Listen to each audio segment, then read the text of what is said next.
Yes, guys. Yes, people. Welcome back to Chelsea Fan TV. Welcome back to another episode of 5 Things We Learnt. And we're coming back with back-to-back home wins for the first time since, I don't know, October? Was it October last year? I'm not too sure. Let me know in the comment section. But it has been a while. It has been a while. Didn't feel comfortable till about the second half. Felt a little bit shaky. But we end with a little bit of a positive. We've got more goals for Jackson, more goals for Palmer. We've kept a clean sheet. First time in about 6 or 7 games. God knows how long it's been since we kept a clean sheet. It might have been since the Fulham game back in October. And that's alarming if that's the case. But we got a clean sheet. Got goals and assists for Palmer and Jackson. We got a Caicedo masterclass.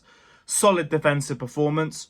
Couldn't ask for much more except maybe just a bit more cutting edge in the first half, because the first half was very, very concerning. We looked very confused in possession. We looked like our game plan was to just hold on to the ball, and we just seemed very slow off the ball. There wasn't any movement from the front three.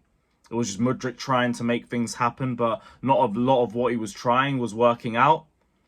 And we just seemed to dominate possession for possession's sake. Whenever we got the ball forward, there was a lot of offsides or a lot of over touches as we struggled to find a way to break them down. And it just looked very, very lethargic. There was no progression at all. But fair play to Poch. Fair play to Poch, because that was going to be my first point. He actually changed things up in the second half, and it worked off to a positive effect. We moved Cole Palmer back onto the right-hand side. We moved Sterling into the centre. They seemed to interact with each other a lot better, and they ended up combining for the first goal too. We ended up getting a little bit more control going forward as a result of that. So, fair play to Poch. Give him credit for that. For everyone who thinks I just run agendas, because everybody loves to say that. No, he actually handled things right in the second half. The first half was very worrying. Very worrying. But we actually come out at half-time, and we came out as a better team. And that's all I can really ask for. At least now, we have a positive run of games that we can build off. First half wasn't amazing, but fair play to Poch. He turned things around. That's going to be my first point. Second point, I want to talk about Badiashile, a player who has slowly but surely been getting back to his best form. He looks a lot more composed. He looks just as calm as he was before the injuries towards the end of last season, but the form is still there. Last season, in spite of our terrible results and everything, Badiashile was always one of the players that was shining brightly. And he seems to have got right back to that game. Ideally, I know it was Sheffield United, so I don't want to say too much about the performance. I don't want to overly gas it up, but he didn't do anything wrong.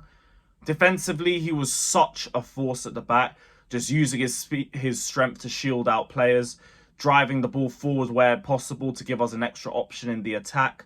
The passing was just superb from him. And we already knew he had that in his locker, but it was good to be reminded of it. It was good to be reminded of it again, because that was the best passing I've seen from him this season in the limited games that we've seen from him. But it's good to see him back to his best, and it's just another great centre-back back at the squad. Like, I've said all season, I rate our defenders. I rate our defenders highly. It's just the setup hasn't really been there for them, or we keep changing the back four, so there's never really any semblance of consistency. But if you look at our players, we've got quality all across the board. I rate Cucurella. I think he's been very good for us this season, bar a few games. Disasi's been very underrated for us. Silva, we already know what level Thiago Silva's at. Colwell needs to be playing more at centre-back, but because of the injuries at full-back, we're probably going to see him playing at left-back for the foreseeable future, so kind of have to deal with it.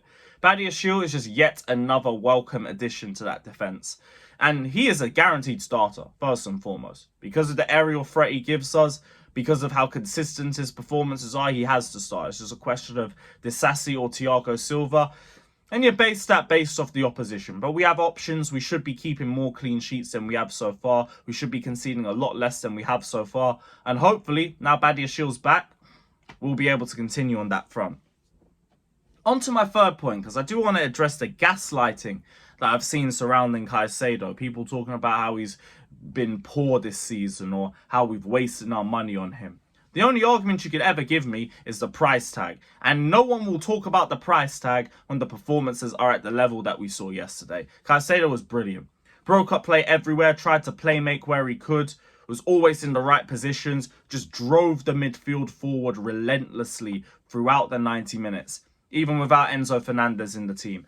And we did struggle with passing options, but Caicedo was like the only one that was trying to consistently find players, and it was just for bad luck or bad positioning or players being offside. That was the reason why it never really came out for him in terms of chance creation. But Caicedo was unbelievable. It was an unbelievable performance from him. The whole back four, to be honest, was superb. Caicedo, the back four did their job superbly. Cole Palmer, I think, was our best forward. I think that's where I'll go to at the 4th point. Cole Palmer was very good in the second half. But it was only a second half thing. Like, to be honest, in the first half, none of our attackers really shone out. Jackson was offside half the time. Sterling was invisible. Mudryk wasn't linking up with Jackson at all. Palmer was dropping deep, but he wasn't really doing a lot. Wasn't really doing a lot in that first half. The second half, he really came into life. And like we said earlier, big up to Poch for the little tactical switch up, because that did help us out massively in terms of breaking the deadlock and opening the scoreline. But yeah, I'd say Cole Palmer was our best forward yet again. And he continues to turn up for us week in and week out. Where he doesn't have great all-round performances, he will still be able to turn up in moments. And that's why he's always the first name on the team sheet for us. Just please keep it up, and let's hope it just rubs off on some of the forwards around us. I think we're on the 5th point. Yeah, the 5th point. So, Nicholas Jackson. I want to talk about Nicholas Jackson because yet another goal. And I think he's actually doing pretty well for himself for someone who's in their first Premier League season. And now I know he's had a lot of criticism, and there's been areas of his game that he obviously needs to improve on. We're talking about the finishing, obviously, even though he is our top goal scorer. Awareness in the box, really needs to figure out when to be in the right position, when to time his runs as well, because he does seem to be offside a lot. But for someone in their first Premier League season, for someone who's adapting to Premier League football, and who hasn't really played at this top level consistently that long, he's doing all right. This is 7 goals in 13 Premier League appearances. He's already he's overtaken Timo Werner's best tally for Chelsea. He's already equalled Kai Havertz's tally last season, and he was our highest goal scorer. He's on track to reach Tammy Abraham's 15 goals this season. Hell, if he even gets a good run of form, he might even supersede that, and we might even be talking about 20. If he was taking all of our penalties this season, he'd be 2 goals off Haaland. Deep that. We could be shamelessly running Jackson over Haaland prop, just based off the fact that he was taking penalties. So he's having a decent season. Now, he's coming to criticism. Fair enough. I've already said all the Astrid stuff we need to just ignore. Do whatever you want to do behind the scenes. Just please keep it private. I don't really care what you do past that. But in terms of on the pitch, he's improving. He's starting to get a better understanding of the league. He's starting to become a bit more physical. He's got all the fundamentals wrapped up. Just needs to start getting a few more goals. Needs to start becoming a little bit more consistent. But he should get a lot more patience.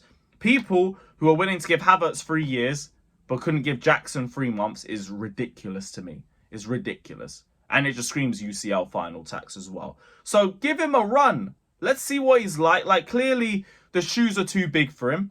But it's not to say they won't fit him in a year or two's time. So I think Jackson's doing pretty well so far.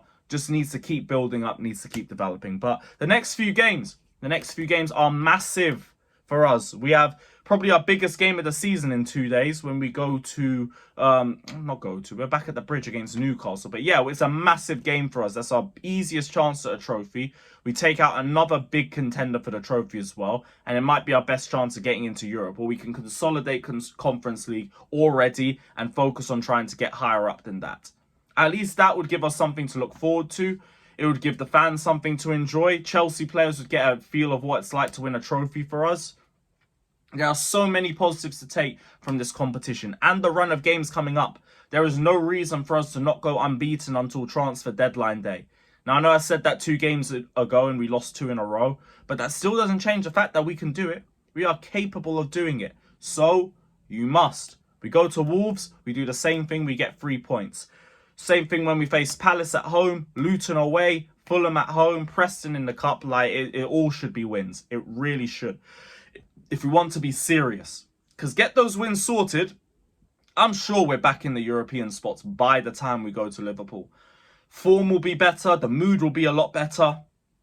Confidence will be a lot higher. So it's up to you guys. You must. you must. Big up to everybody just locked in. Let me know your thoughts down in the comment section below. As always, don't forget to like and subscribe to the channel. We'll see you guys soon. Peace.